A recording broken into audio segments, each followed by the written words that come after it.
대한민국 전라남도에서 세계 최대 규모의 금광이 발견됐습니다. 가치가 무려 100조 원에 달하는 것으로 알려졌는데요. 최근 서해에서 천문학적인 규모의 원유가 발견된 데 이어 이번에는 세계 최대 규모의 금광이 한국에서 발견되면서 한순간에 한국이 세계 최강 자원 부국으로 거듭나려 하고 있습니다. 자, 그런데 충격적이게도 일본과 중국은 한국의 이 금광을 뺏으려 긴급회의까지 소집하며 충격적인 만행을 벌이고 있는데요. 지금부터인 놀라운 소셜 최고 수익률 채널에서 전해드리겠습니다. 국내에서 유일하게 금을 생산하고 있는 골든선과 한국지질자원연구원이 초대박을 터뜨렸습니다. 지금까지는 한국의 거대한 금광을 보유하고 있음에도 기술이 부족해 채굴을 시도조차 하지 못했고 다른 나라 기술을 들여와도 금 매장량이 매우 적을 것으로 예상됐습니다. 자, 그런데 한국지질자원연구원의 최근 땅속 300m 아래까지 정밀하게 탐사해 금과 은과 같은 금속 광상을 찾아낼 수 있는 세계 최고 수준의 기술을 개발하는 데 성공하면서 한국에서 세계 최대 규모인 100조 원에 육박하는 규모의 금광이 속속들이 모습을 드러내기 시작했습니다. 한국지질자원연구원이 개발한 기술은 바로 광대역 유도분급 정밀 탐구한 기술인데요. 이 기술은 산업통상자원부 산하 한국에너지기술평가원이 지원하는 에너지기술개발 사업을 통해 5년 만에 결실을 본 것입니다. 광대역 유도분급 탐사역 해설 기술을 개발한 지질자원연구소의 탐사개발연구실 손정술 박사는 25일 아시아 경제전화 인터뷰에서 직류 대신 교류를 활용해 자기장이 생기지 않는 탐사 기술과 신호 해석 소프트웨어를 만들었다면서 국내에 없는 기술을 개발, 상용화하는 데 큰 의미가 있다라고 전했는데요. 서울대 자원공학과를 졸업한 손 박사는 2002년 지질자원연구소에 입사한 뒤에 2008년에 선행 연구를 시작했다고 합니다. 손 박사는 처음엔 환경오염 방지를 위한 응용기술을 개발하려고 했다면서 기술의 기본 이론은 새로운 것은 아니지만 역개설 기술을 개발하고 현장에 적용하는 소프트웨어를 만드는 것은 처음이라며 사업 마지막 해에 성과를 내 기쁘다라고 말했는데요. 손 박사는 탐사자료를 바탕으로 지하 구조를 파악하는 역해설 기술 개발을 맡았고 다른 박사들은 탐사 장비, 시추공, 프로그램 전극 개발 등을 담당했습니다. 지질자원연구소가 개발하는 광대역 유도분급 탐사 기술은 지하 수백 미터 아래에 있는 금속 광성의 정밀 탐사와 광물이 집중돼 있는 지역의 광화대, 평가에 유용하게 활용할 수 있는 탐사 기술입니다. 기존에 사용하던 기술보다 압도적인 탐사 능력을 자랑하고 있는데요. 이런 소식이 전해지면서 현재 미국, 유럽, 인도 등도 한국의 기술을 접목해 자신들의 영토에서 새로운 금광을 찾으려 난리가 난 상황입니다. 하지만 한국지질자원연구원이 개발한 이 기술은 고도의 지식과 해석 능력을 요구하고 개발한 지 얼마 되지 않았기 때문에 한국의 기술을 원하는 나라들은 줄을 서서 받아야 합니다. 한국이 가장 먼저 이 기술을 전달해줄 나라는 미국인 것으로 알려졌고 그 다음은 한국과 최종 우방국 동맹을 맺은 영국, 호주, 유럽연합인 것으로 알려졌습니다. 일본과 중국은 가장 늦게 전달해줄 것으로 알려지면서 거세게 반발하고 있는데요. 이미 대한민국 전라남도에서 한국지질자원연구원이 개발을 성공한 엘리사이필 기술을 휘성 지오텍에 이전하여 상용화 기술로 완성시켰고 최근 국내 유일의 금생산업체인 골든선이 운영하는 전남 해남 모의 산광과학카사도 황고에서 탐사에 나섰고 6개월여 만에 대규모 금광맥을 발견해냈습니다. 최광할 수 있는 금광석 매장량 약 21만 283톤으로 추정됐습니다. 금육 27kg을 뽑을 수 있는 양인데요. 이는 현재 금 시세 4만 71억 원에 육박합니다. 한국이 개발한 이 놀라운 기술 덕분에 한국에서 앞으로 이런 금광 2,000곳을 추가로 발견할 수 있을 것으로 추정되고 있는데요.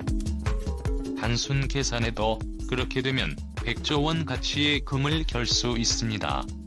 한국이 순식간에 자원부국이 되는 역사적인 순간으로 한국인의 1인당 GDP가 갑자기 폭등할 수 있습니다. 이 소식을 입수한 일본 정부는 배가 아파서 어쩔 줄 몰라 하고 있습니다. 일각에서는 일본 정부가 비공식적으로 조직을 구성해 역사적 근거들을 바탕으로 한국에 있는 금광에 대한 소유권을 뺏어오는 프로젝트를 추진하고 있다고 전했습니다. 너무나 충격적인데요. 사실 일본은 오래전부터 한국의 금을 노려왔고 실제로 매년 10조 원에 달하는 규모의 금을 뺏어 갔습니다. 지금부터 70년 전에 한반도는 한 해에 10조 원 어치의 금을 캐내며 우리나라를 강점했던 일본을 세계 5위의 금 생산국으로 만들어 주었습니다. 1933년 한 해 조선 땅에서 개발된 금광은 약 200여 군데, 이후 1943년 한국의 황금광 시대가 막을 내리기까지 해 생산량의 10여 톤에서 30여 톤까지 늘어났으며 금값도 10년 동안 지속적으로 상승했습니다. 방방곡곡의 광산을 뚫는 곡괭이질 소리로 시끄러웠던 시절입니다.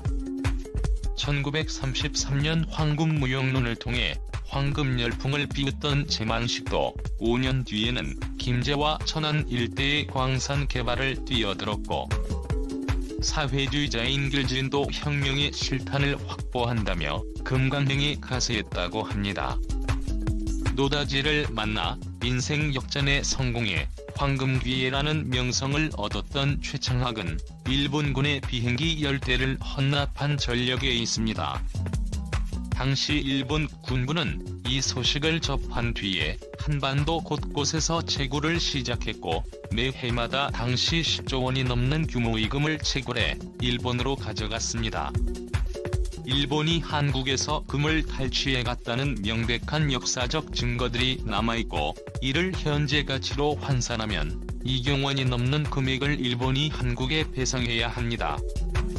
그럼에도 일본은 뻔뻔하게도 이와 관련된 사과는커녕 한국이 일본의 한국지질자원연구원이 개발한 금광 채굴 신기술을 빨리 주고 있지 않다며 이를 강제로 빼앗으려 하는 적반하장의 태도를 보이고 있습니다. 이처럼 황당한 태도를 보이고 있는 국가는 일본뿐만이 아닙니다. 이제는 지긋지긋할 정도로 한국의 것을 탐내고 있는 중국이 이번에도 또 한국의 금을 빼앗으려 혈안이 되어 있습니다. 중국은 한국의 금광 발견 전에도 한국이 서해에서 대규모 유전을 발견하자 이를 몰래 시추하다 한국에 발각됐습니다. 우리와 중국 사이의 경계선이 아직 명확히 그어지지 않은 잠정조치 수역에서 중국이 몰래 석유 시추 구조물을 설치한 것인데요. 어느 나라권을인지 경계선 확정이 안 된 수역인 만큼 최종 경계 합의를 방해하는 행위를 하지 않도록 한 유엔해양법 협약 위반일 수 있다며 사실관계 확인을 요청하자 중국 측은 모르쇠로 일관하고 있습니다. 주한 중국 대사관 측의 대사관 차원에서 파악한 게 없으며 구조물 설치 여부에 대해서도 확인된 바 없다라고 답한 것으로 전해졌습니다. 전문가들은 중국이 이곳에서 발견된 초대규모 석유를 한국과 나누어 갖지 않고 독식하기 위해 준비하고 있다고 말하고 있는데요. 이렇게 몰래 시추 구조물을 설치한 것만 봐도 너무나 확실해졌습니다. 그리고 이번에는 심지어 대한민국 전라도에 위치한 금광도 빼앗기 위해 심상치 않은 움직임을 보이고 있는데요. 뿐만 아니라 한국지질자원연구원이 개발을 성공한 금광 채굴 신기술을 빼앗기 위해 온갖 방법들을 동원하고 있는 것으로 알려졌습니다. 핵심 관계자들을 접촉해 2배에 달하는 연봉을 제시하는 것은 물론이고 자신들의 뜻대로 되지 않을 경우 보복 조치를 취할 것으로 알려졌는데, 주요 언론들은 중국이 한국의 반도체를 노리고 있다며 중국 의존도가 50에 육박하는 한국 반도체를 중국이 보복 대상으로 삼을 것이라 전했습니다. 자, 그런데 미국 외에 즉각 중국에 대신 복수라도 해주도의 폭탄 선언을 했는데요. 바이든 미국 대통령이 이번에 무려 3번째로 중국이 대만을 침공할 시에 미군이 개입하겠다는 폭탄 발표를 내놓았습니다. 블룸버그는 바이든이 미군을 개입해 중국과 전면전을 벌이겠다고 이전에 2차례 발언한 것에 미국 내에서 한 것이고, 이번에 처음으로 해외에서 이러한 폭탄 발표를 했기 때문에 파장이 훨씬 더 크다고 전했는데요. 미국 싱크탱크인 독일 마셜 펀드의 대만 전문가 보니 글레이저도 이번 발언은 특히 중국과 대립각을 세우고 있는 일본의 도쿄에서 나왔기 때문에 미국의 대대만 정책에 대한 중국의 우려를 더 고조시킬 것이라고 평가했습니다. 바이든의 폭탄 발표에 중국은 난리가 났습니다. 23일 중국 외교부 홈페이지에 따르면 이날 왕원빈 대변인은 정례 브리핑에서 바이든 대통령의 관련 발언에 중국은 미국 측의 발언에 확고한 반대와 강력한 불만을 표명한다라며 외부의 간섭을 용납하지 않는다. 누구도 국가적 자주권과 영토의 온전성을 수호하려는 중국 인민의 역량과 투지의 강력한 결의를 과소평가해서는 안 된다며 누구도 14억 중국 인민의 반대편을 서서는 안 된다라고 으름장을 놓았습니다. 오늘도 감사합니다. 최고로 멋진 하루 보내시길 바랄게요.